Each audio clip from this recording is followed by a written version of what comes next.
Abel desde Pekín, China. Bienvenidos a mi podcast, El Cuento de Roma, episodio 9, asesinado por su propia hija.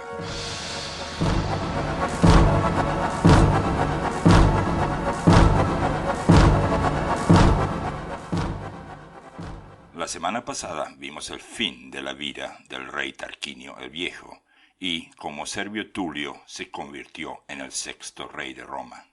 Esta semana veremos cómo esa historia continúa.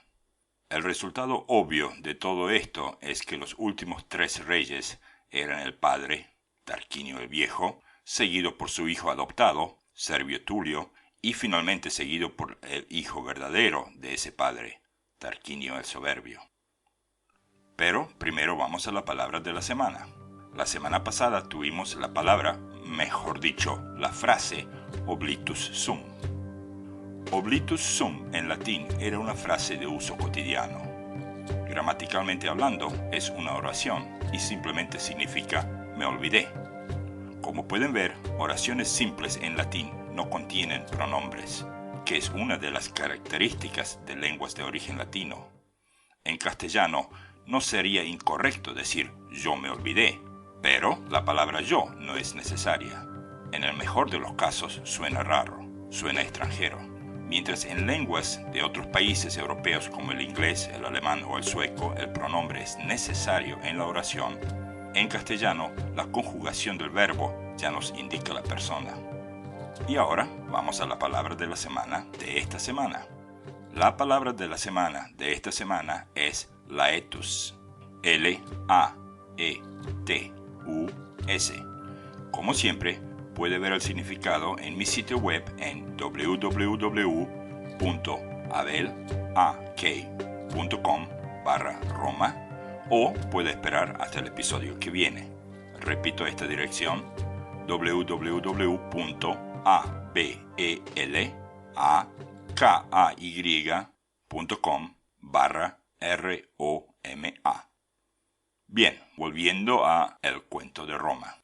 Después de la muerte de Tarquinio, Servio Tulio actuó en su nombre por un largo tiempo. Servio no tenía apuro, y a veces hasta fingía tener que consultar con el rey sobre decisiones importantes, tales como resoluciones en el Senado o veredictos en el juzgado.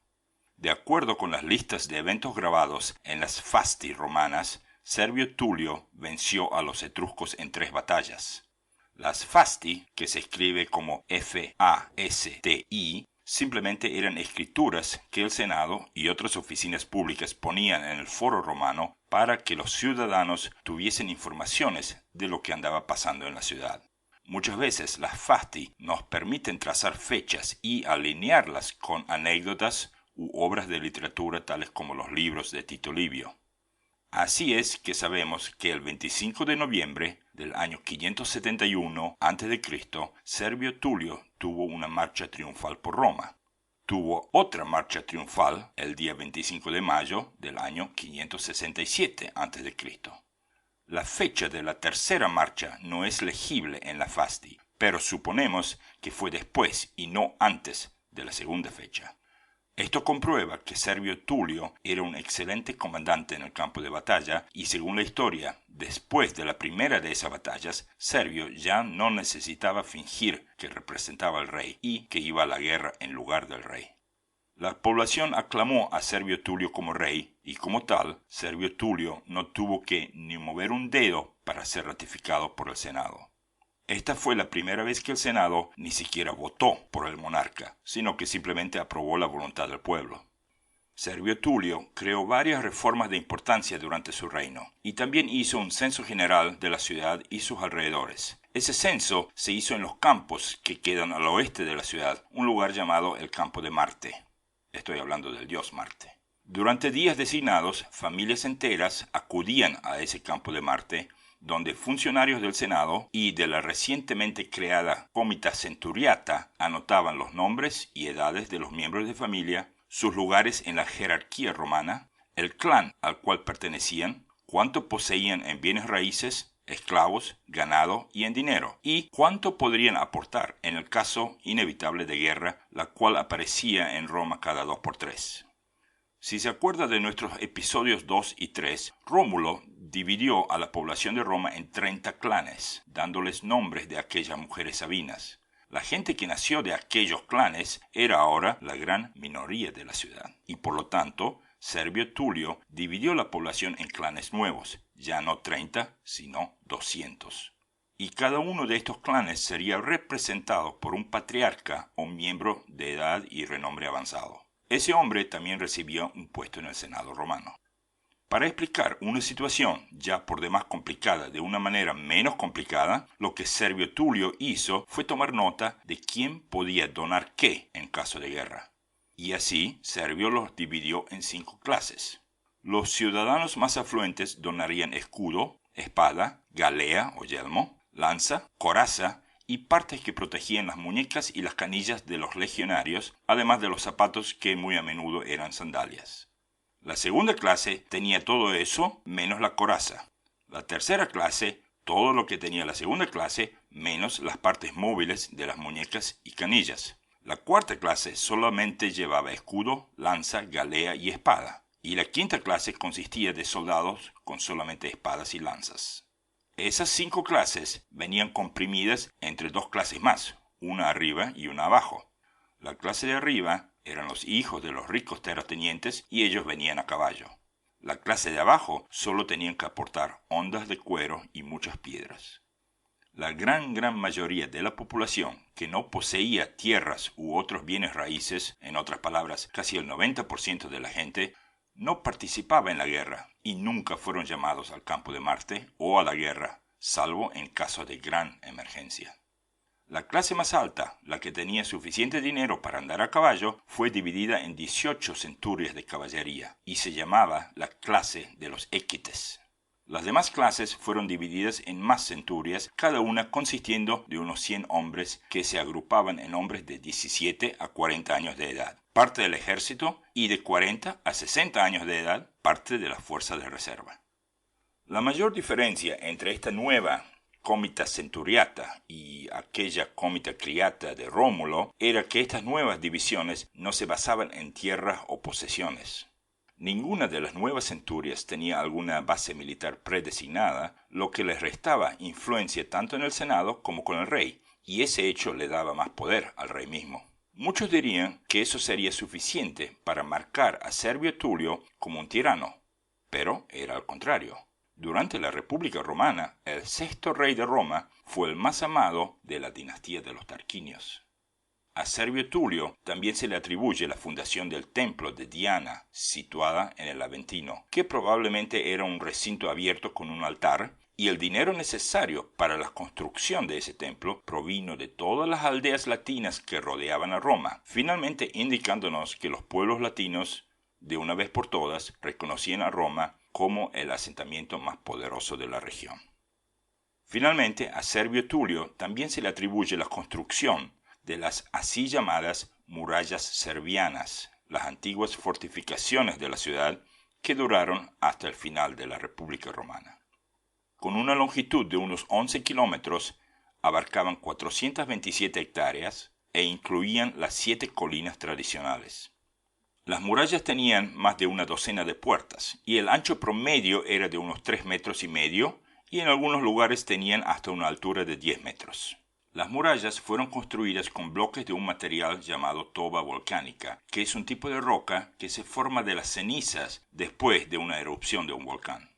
De todas las puertas de las murallas, una que realmente vale la pena mencionar es la puerta, o mejor dicho, Porta Capena, porque esa era la puerta que luego conectaría a la famosa Vía Apia con la ciudad misma, y porque ese era el lugar donde el rey Numa Pompilio, aquel segundo rey, supo pasar mucho tiempo de solitud y oraciones. Algunas secciones incorporaban una profunda fosa que incrementaba las defensas.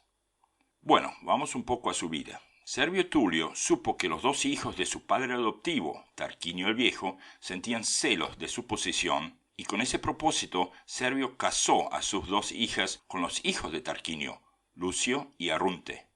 Lucio era ambicioso y vulgar. Arrunte era quieto, desinteresado en todo lo que tuviese que ver con política o poder. La esposa de Arrunte, llamada Tulia, Consideraba a su propio esposo un inútil y un fracaso y odiaba a su propia hermana por no apoyar a Lucio, quien en la mente de ella era un gran hombre lleno de ambiciones. Sin pensarlo mucho, Tulia y Lucio decidieron deshacerse de sus cónyuges respectivos y unirse en matrimonio para poder perseguir esa ambición a todo vapor. Tan pronto como se habían casado, comenzaron difundiendo rumores entre la gente de Roma diciéndoles a los nobles que el censo que Servio Tulio había instalado y que se venía repitiendo cada 5 años no era más que un truco para poder hacerse de las riquezas de las familias nobles y así poder esclavizarlos.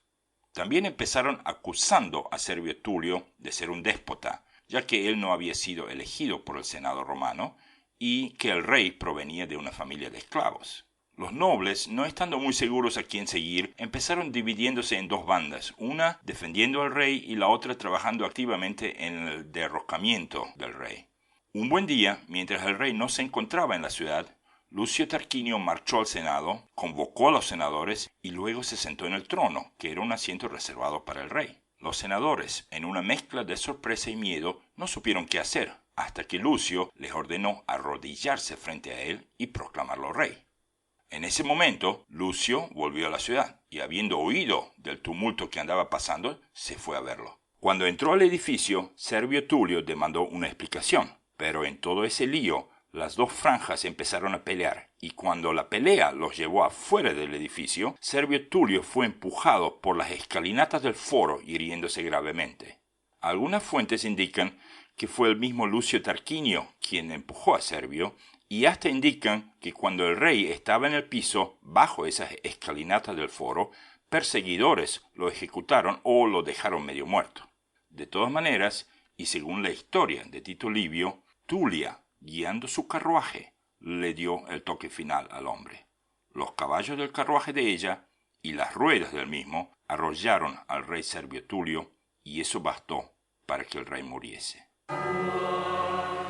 Servio Tulio, 6º rey de Roma, falleció en el año 534 a.C., después de un reino de 44 años, asesinado por su propia hija Tulia, en complicidad con su yerno Lucio Tarquinio, también conocido como Tarquinio el Soberbio. Tal vez el legado más grande de Servio Tulio fue la Comitas Centuriata. Una vez en existencia, esa asamblea no podía ser deshecha o sus energías reducidas.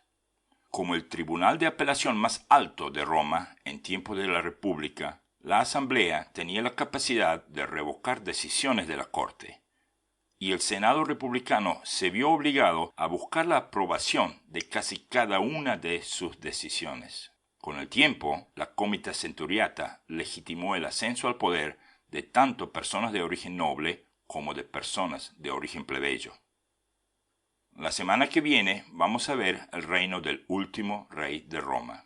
Pero puedo darles una pista muy fácilmente. Lucio Tarquinio era el mismísimo modelo de un tirano. Era agrandado, orgulloso, arrogante y vulgar. Despreciaba a los pobres y usaba a los ricos por medio de miedo. Cualquiera que se le ponía en el camino se arrepentía del hecho rápidamente. Lucio Tarquinio confiscaba granjas, casas, negocios y estancias cuando se le daba la gana y juzgaba gente a muerte a diario, ignorando las instituciones establecidas por completo. Creaba monumentos de sí mismo por toda Roma, usando el dinero de los ricos y el sudor de los pobres. Extrañamente, sí respetaba un par de cosas en su vida, o a lo mejor le tenía miedo a un par de cosas en su vida. Y vamos a ver cómo una anciana se burló de él casi en su cara.